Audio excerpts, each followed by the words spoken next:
अपनी तैयारी को आसान बनाने के लिए अभी सब्सक्राइब करें AR career point YouTube channel और इस घंटी को ऑल पे क्लिक करें लेटेस्ट वीडियो सबसे पहले देखने के लिए। जितने भी छात्र मैट्रिक या इंटर की बोर्ड परीक्षा 2022 में देंगे उनके लिए ये शानदार वीडियो तैयार किया गया है, क्योंकि इसमें हम लोग बात करेंगे कि सर टॉपर बनने के लिए हमको कैसे पढ़ें, क्या हम अपने पढ़ाई के तरीका में बदलाव करें जिससे हम भी एक सामान्य विद्यार्थी से टॉपर बन सकते हैं। उसके साथ साथ बात करेंगे कि टॉपर बनने के लिए हमें कितना घंटा पढ़ना चाहिए, और हम लोग मैट्रिक के छात्रों के लिए अलग घंटा डिसाइड करेंगे और इंटर के छात्रों के लिए अलग, अर्थात कि मैट्रिक के छात्र कितना घंटा पढ़कर टॉपर बन सकते हैं और उसके साथ इंटरमीडिएट के छात्र कितने घंटा पढ़कर टॉपर बन सकते हैं। इसके साथ साथ एक बड़ा कॉमन प्रश्न है आजकल कि क्या सिर्फ ऑब्जेक्टिव क्वेश्चन सर हम रटते हैं, क्या ऑब्जेक्टिव क्वेश्चन रट के हम पास कर सकते हैं, अच्छा अंक ला सकते हैं, या बात करें तो ऑब्जेक्टिव प्रश्न रट के हमको कितना मार्क्स तक आ सकता है। तो आपके इन सभी प्रश्नों के और भी महत्वपूर्ण जानकारी मैट्रिक इंटर बोर्ड एग्जाम 2022 को लेकर इस वीडियो में कवर किया जाएगा। तो चलिए शुरुआत करते हैं आपके पहले प्रश्न के साथ। क्या सिर्फ ऑब्जेक्टिव क्वेश्चंस रट कर हम कितना मार्क्स ला सकते हैं? तो कोई भी चीज हम लोग बिल्कुल तार्किक रूप से समझने का प्रयास करेंगे। तो इस प्रश्न का जवाब देने के लिए चलिए एक उदाहरण लेकर हम लोग समझते हैं। मान लेते हैं मैट्रिक और इंटर बोर्ड परीक्षा में 50% ऑब्जेक्टिव प्रश्न आता है और 50% सब्जेक्टिव प्रश्न आते हैं। चलिए कोई छात्र है जो सिर्फ ऑब्जेक्टिव आंसर याद कर रहा है, तो उसका कितना मार्क्स आ सकता है? वो सब्जेक्टिव नहीं पढ़ रहा है तो उसका कितना मार्क्स आएगा? तो फिक्स है कि 50% याद करेगा। तो देखिए मैथ, आप मैट्रिक इंटर कहीं पे भी हैं तो मैथ जो विषय है उसमें तो आप रट के मार्क्स ला नहीं सकते हैं। तो इस दृष्टिकोण से देखा जाए तो अर्थात कि कह सकते हैं कि आपके रटने की क्षमता के अगर आप पूरा रट जाते हैं, खूब ज्यादा ऑब्जेक्टिव रटते हैं सिर्फ ऑब्जेक्टिव, तभी आप 35% से लेकर और 45% तक स्कोर कर सकते हैं सिर्फ ऑब्जेक्टिव रटकर, अगर आप सब्जेक्टिव नहीं पढ़ते हैं तो।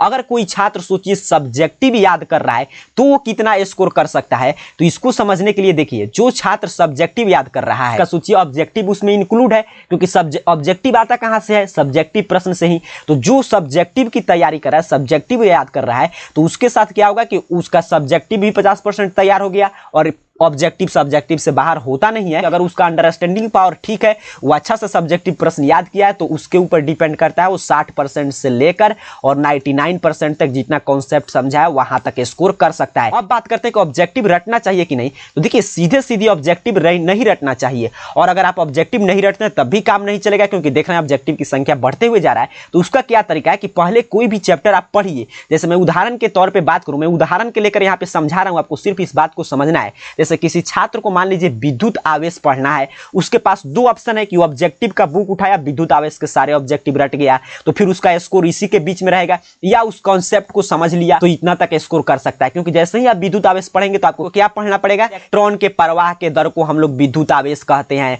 फिर आप कहेंगे कि इलेक्ट्रिक चार्ज दो प्रकार के होते हैं, धनात्मक और एक आपका ऋणात्मक। फिर आप पढ़ेंगे कि चार्ज के गुण की सजातीय आवेश में विकर्षण होता है और विजातीय आवेश में अट्रैक्शन अर्थात कि आकर्षण होता है। फिर आप पढ़ेंगे कि एक कूलम में इतना आवेश होता है। ऐसे ही आप पढ़ लिए। तो ऐसे अगर आप जो छात्र पढ़ लिया उसको सोचिए कितना बेनिफिट हुआ कि उससे सब्जेक्टिव प्रश्न भी आएगा कि हाँ विद्युत आवेश क्या है तो लिख लेगा, उसके साथ साथ विद्युत आवेश के कितने प्रकार हैं वो भी वो जवाब दे देगा, उसके साथ साथ विद्युत आवेश के गुण लिखा था कि सब्जेक्टिव पूरा वो आसानी से जवाब दे देगा।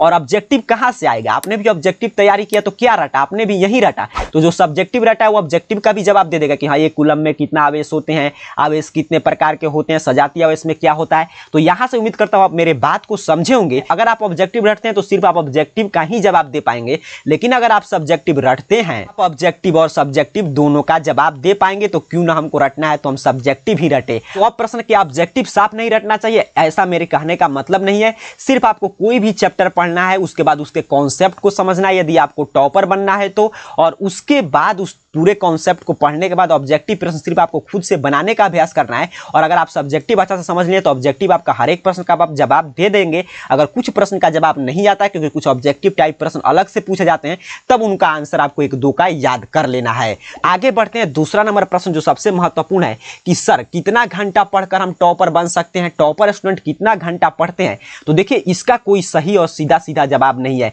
क्योंकि घंटा जोड़ कर तक पढ़ना नहीं चाहिए, क्योंकि आप स्टूडेंट हैं तो आपका 24 घंटा का ड्यूटी है सिर्फ पढ़ाई करना। आपको सिर्फ 24 घंटा, जैसे कभी आप मोबाइल देख रहे हैं तो मोबाइल में भी आप स्टडी वीडियोस देख रहे हैं, तो वैसे अगर गिना जाए तो आप जितना मर्जी उतना पढ़ सकते हैं। लेकिन उसके साथ साथ फिर भी एक बात करते हैं कितना घंटा आपको पढ़ना चाहिए। तो जितना ज़्यादा आप पढ़ेंगे उतना ही शानदार आपके पास विषय का अंडरस्टैंडिंग पावर होगा और उतना ही अच्छा आपका रिजल्ट आएगा। हर स्टूडेंट की अपनी अलग अलग पढ़ने की क्षमता होता है, समझने की क्षमता होता है। तो अगर आपकी समझने की क्षमता, आपको कोई क्वेश्चन जल्दी नहीं याद होता है और किसी छात्र को जल्दी याद हो जाता है, तो उसकी अपेक्षा आपको ज़्यादा पढ़ने की आवश्यकता है। फिर भी कुछ तरीका की बात करें तो सबसे पहले अगर आपको टॉपर बनना है तो एक टाइम टेबल बना लेना चाहिए कि मुझे इतना घंटा पढ़ना है। ये नहीं कि इतना ही बजे पढ़ना है, लेकिन मुझे एक दिन में इतना घंटा पढ़ना है तो पढ़ना है, ये आपको फिक्स करना चाहिए। तभी आप टॉपर बन पाएंगे, क्योंकि ये टाइम टेबल जो है ना, ये आपके समय का हिसाब रखता है। फिर भी बात करें कि एक ओवरऑल बात करते हैं कि कितना घंटा, फिर भी मिनिमम हम बात कर रहे हैं, मैक्सिमम का कोई सीमा नहीं, आप जितना मर्जी उतना पढ़ सकते हैं।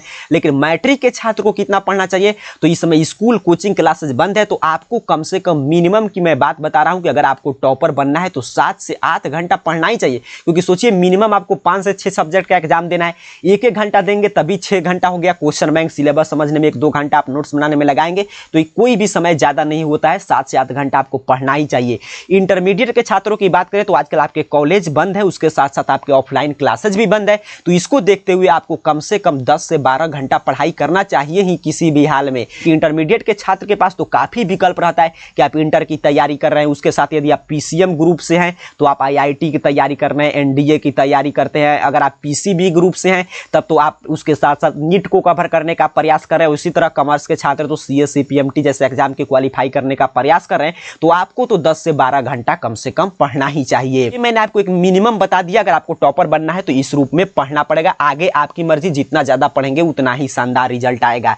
अब बात करते हैं टॉपर बनने के लिए सर कैसे पढ़ें। पढ़ने का तरीका क्या होता है, हम बुक लेकर बैठ जाते हैं और सभी बुक लेकर सोचने लगते हैं कि कैसे पढ़ें, हाउ टू रीड। तो यहाँ पे देखिए सब किसी का पढ़ने का अपना स्टाइल होता है, लेकिन फिर भी कुछ चीज कॉमन होता है, उसको मैं आपको बता दे रहा हूं। तो सबसे पहले आपको क्या करना है, जो शुरू मैंने बताया, एक टाइम टेबल फिक्स करना है। उसके बाद जो भी आपके सिलेबस के बुक हैं उनको उठाइए और कोई भी चैप्टर, आपको चैप्टर वाइज पढ़ाई करना है। ठीक है, आपको क्या करना है, चैप्टर वाइज पढ़ना है। ये नहीं कभी यहां से पढ़े कभी वहां से पढ़े, क्योंकि आपको 100% जब आप सिलेबस पे कमांड करेंगे तभी आप अपने जीवन में कुछ कर सकते हैं, उसके साथ साथ आपका रिजल्ट भी शानदार आएगा। तो आपको कोई भी चैप्टर पढ़ना है, जो भी चैप्टर पढ़े चैप्टर को पढ़ लेना है, उससे आपको नोट्स बना लेना है। टॉपर के पढ़ने का यही तरीका होता है, नोट्स बनाने के बाद एक बार उस नोट्स का रिवीजन करना है और फिर उसके बाद प्रीवियस ईयर क्वेश्चन बैंक उठाना है। Question paper, previous year question paper आप क्वेश्चन बैंक से भी सॉल्व कर सकते हैं। वहां से जो आप चैप्टर पढ़े हैं उस चैप्टर से जितना प्रश्न आया है उसको सॉल्व कर लेना है। उसके बाद कोई अदर ऑब्जेक्टिव का बुक रखे होंगे तो ऑब्जेक्टिव को वहां से देख लेना है। अगर इतना आप कर लेते हैं तो चैप्टर पूरा कंप्लीट, और जब हर एक चैप्टर इसी रूप में आपका कंप्लीट, तो आपका रिजल्ट 100% होने जा रहा है। कोई भी चीज जानने से कुछ नहीं होता है जब तक उसको अपने जीवन में अप्लाई नहीं करेंगे। तो आप इन सभी बातों पर अमल करके अपना आवश्यकता अनुसार जो भी आपको अच्छा लगेगा उसे अप्लाई जरूर करके शानदार रिजल्ट आकर टॉपर बनकर एक दिन इस वीडियो के नीचे कमेंट बॉक्स में जरूर बताएंगे। इस वीडियो को लाइक कर दीजिएगा और ऐसे ही आपके मन में जो भी प्रश्न है, कोई भी प्रश्न हो तो नीचे कमेंट बॉक्स में जरूर लिखिएगा, उसका जवाब हम लोग अगले वीडियो में जानने का प्रयास करेंगे। तब तक के लिए आप सभी को बहुत बहुत धन्यवाद।